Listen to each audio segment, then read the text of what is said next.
कूजन्तं राम रामेति मधुरं मधुराक्षरम् आरुह्य कविताशाखां वन्दे वाल्मीकि कोकिलम्।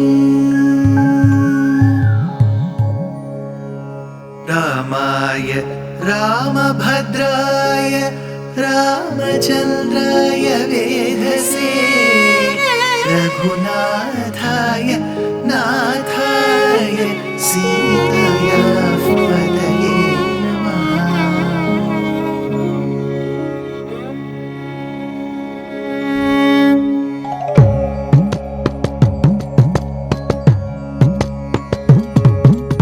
जयत्याश्रितसन्त्रास ध्वान्तविध्वंसनोदयः प्रभावान् सीतया देव्या परमव्योमभास्करः परमव्योमभास्करः।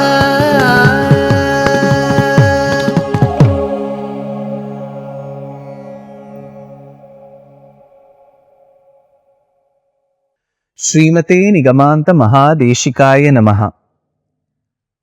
Aranya Kandam, a canto that is full of twists and turns. Here, after killing Viradha, after having obtained the blessings of the Maharishis, Rama, Lakshmana and Sita march to the banks of the river Godavari. After having constructed a hermitage and with the presumption that they will be living happily, they continue their exile in the forest. That is when all of a sudden there is an entry of a particular lady called Shurpanakha. She was a Rakshasa Stri. She was the sister to Ravana, Kumbhakarna and Vibhishana. Who says it? She introduces herself. Aham Shurpanakha nama Rakshasi Kamarupini Ravano nama me bhrata yadite shrotramagatah pravriddha nidrascha sada kumbhakarno mahabalaha. She also describes that one of my brothers called Kumbhakarna, who loves to sleep. Pravriddha nidrascha sada kumbhakarno mahabalaha vibhishanastu dharmatma Rakshasa cheshtitaha. Vibhishana, my brother who is a dharmatma, does not carry any of the traits that we Rakshasas generally carry. Rakshasa cheshtitaha. Then she proposes to Rama. Samupetasmi bhavena bhartaram purushottamam aham prabhava sampanna Swachhanda Balagamini. I would love to marry you. Then Chiraya Bhava Bharta me Sitaya Kim Karishyasi Vikruta cha Virupa cha Naseyam Sadrushitava. What stops you from marrying me? Then she also suggests that upon marriage with Rama, both of them will be the best pair in the world. Now Rama, he is reluctant to accept Shurpanakha's proposal. He then suggests, now that she is not ready to leave the situation, is not able to understand what I am saying, he quietly shows his brother Lakshmana of great qualities. He says, Apurvi bharyaya charthi Tarunaha Priyadarshanaha. He is very young and handsome. Anurupaschate bharta rupasyasya bhavishyati Shriman Akritadarascha Lakshmano nama viryavan. Here is my brother Lakshmana, a valorous person. Shriman Akritadarascha, the one who doesn't have a wife. He says, Shriman, he is very prosperous. Akritadarascha, doesn't have a wife. Lakshmano nama viryavan, says Rama. Now, let us understand or investigate this particular scenario. Here is one lady who proposes to Rama. You cannot call that proposal completely wrong. Because if the lady likes the man or the vice versa, the man likes the woman, what is wrong in expressing the interest? So that is what Shurpanakha did. Whether she was a Rakshasa Stree, whether she was the sister to the tyrant king Ravana, whether she is from the neighboring country called as Lanka, all this doesn't matter. She liked Rama. She proposed to Rama. There was no harm. The problem began when Rama told her that he is already married and she insisted that he should marry her. This coaxing in love, which is fairly a beautiful emotion, is very detrimental to the society. We have seen plenty of cases in the past, in our medieval history, and in the current day scenario too, where such forcing, we use a word common in these days which is called blackmailing, where you threaten the other person. The man could do to the woman, or in certain cases the woman could do to the man, that you have to marry me. You have to be my better half. So this forcing, this coaxing is not very healthy even for that relationship. Forget the society and the country. Such coaxing will not blossom into genuine true love. And especially when it involves, in the current day scenario, at least in the Ramayana times, we didn't have that problem. In the current day scenario, when it also involves the question of religion, wherein one person of a religion forces the other person belonging to the other religion to marry, and that too upon marriage or for the marriage insists upon the conversion to that religion.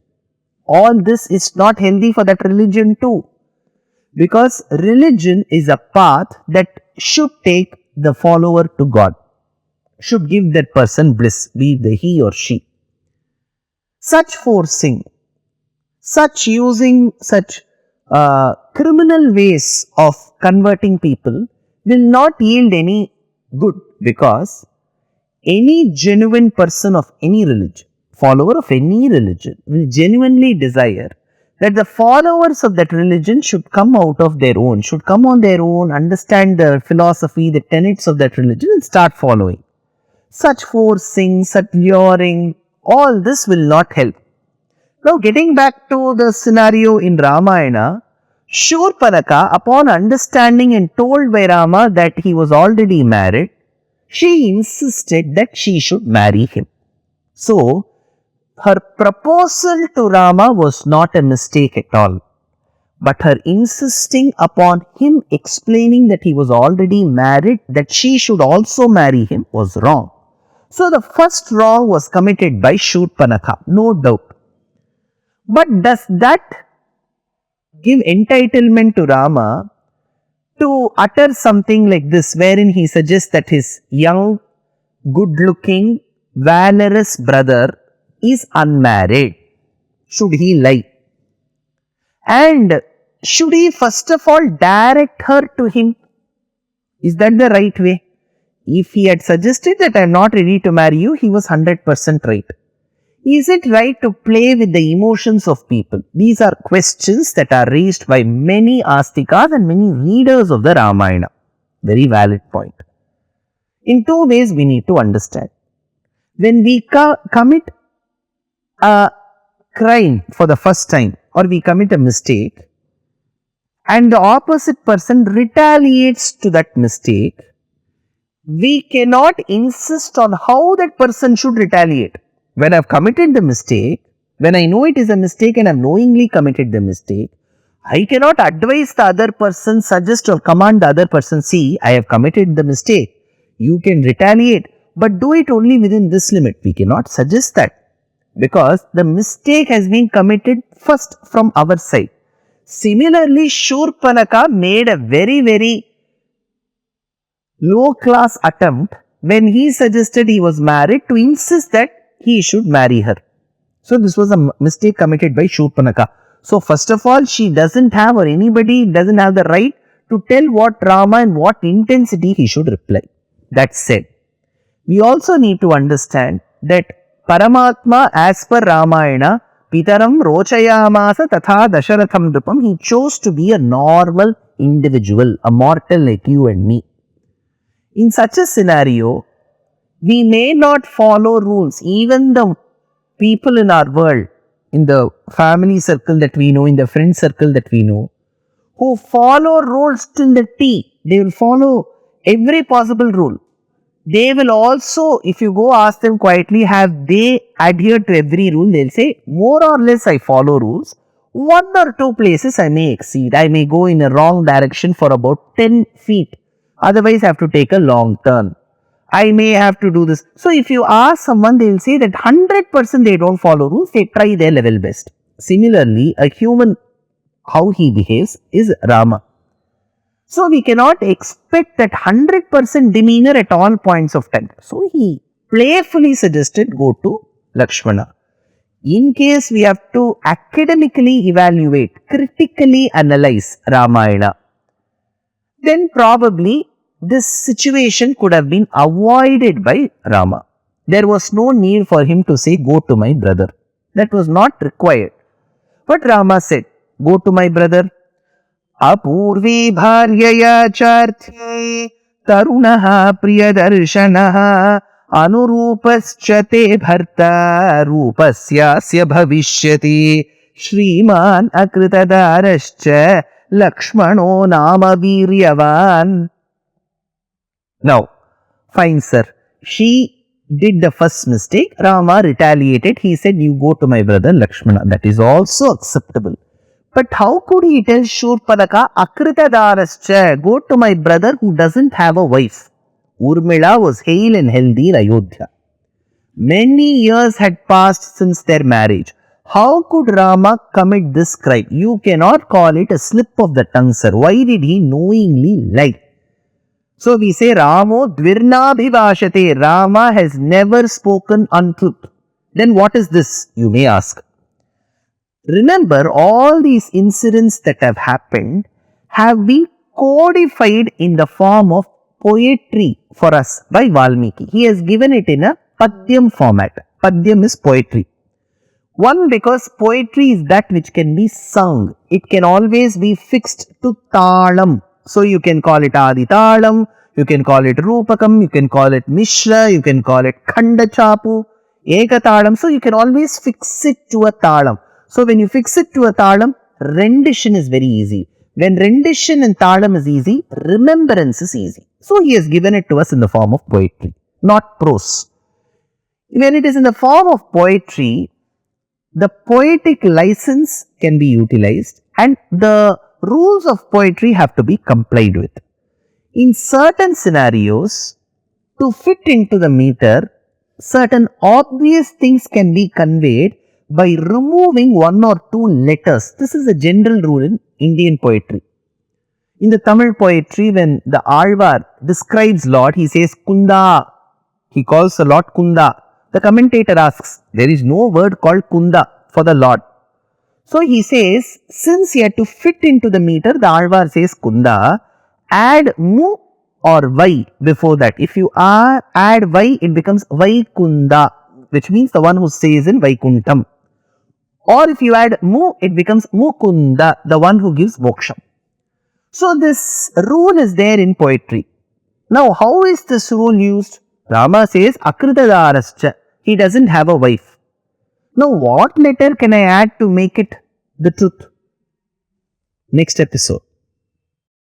Dear Astika reader, I am happy to be authoring a 2-part book on the Ramayana in English. The first part is slated for release in the year 2024. The book aims to recreate and retell the Ramayana of Valmiki, conforming to the ancient commentaries and other allied literature. To receive notifications of the book release, kindly register with www.deshikadaya.org/books. Namaskaram.